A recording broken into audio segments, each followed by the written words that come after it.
有一隻貓死咗100萬次，佢做過國王隻貓、水手隻貓、老婆婆隻貓，每一次佢死，抱住佢嗰個人都喊到崩潰，但係佢一次都冇喊過，佢覺得死咗100萬次啫，有咩好喊呢？我今次想同你講呢隻貓，因為佢嘅故事可能會解釋到點解你明明知道應該放手，但係你就係放唔低。最近有一首歌我一直單曲循環，就係 Nancy 嘅 Let Go。首歌好溫柔，佢冇叫你唔准喊，佢只係好細聲咁同你講，到咗應該放手嘅時候就放手啦，記住錫返自己。應該放開時請放開，應該放開時謹記自愛，眼淚要留給肯醒目的情人，他於轉角未來。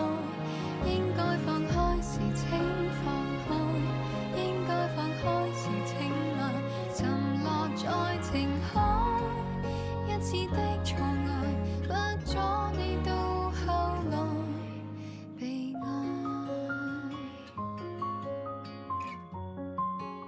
但係你有冇試過道理你全部都明，你知佢唔啱你，你知應該 move on， 但你就係放唔低，你甚至開始怪自己，係咪我唔夠堅強？點解人哋3個禮拜就養成唔愛你嘅新習慣，我就係做唔到？如果你都試過怪自己，我想帶你返去嗰隻貓度。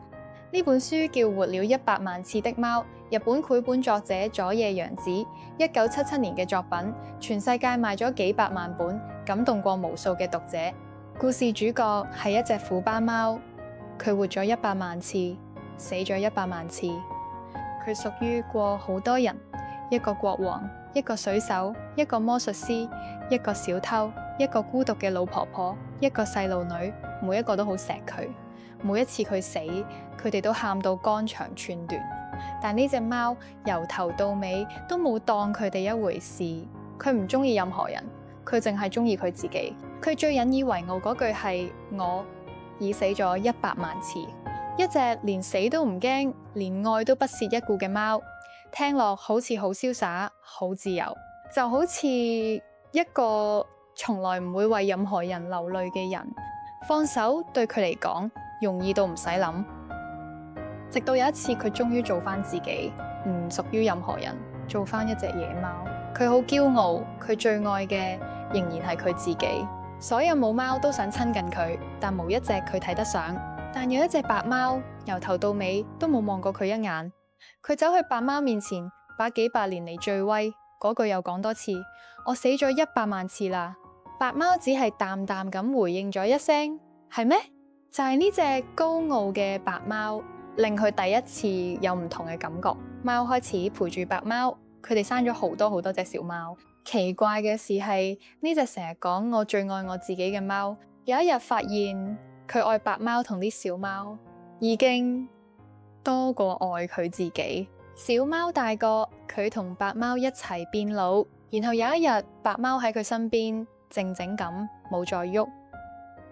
就喺呢一刻，一隻活咗100萬次、死咗100萬次、從來冇流過一滴眼淚嘅貓，第一次流下眼淚。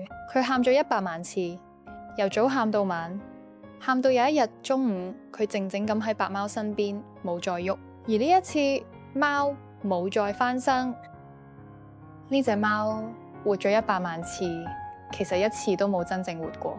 因為佢從來冇愛過，所以佢從來唔會痛。放手對佢嚟講係零成本，直到佢終於愛上一個愛到多過自己嗰陣，佢先第一次流淚，亦都係佢第一次真正咁活過。所以返到你身上，你放唔低，唔係因為你唔夠堅強，正正相反，你放唔低，因為你曾經真真正正咁愛過嗰隻100萬次都冇喊過嘅貓。佢嘅放得低，係因為佢從來冇愛過。心理學有個講法叫 continuing bonds。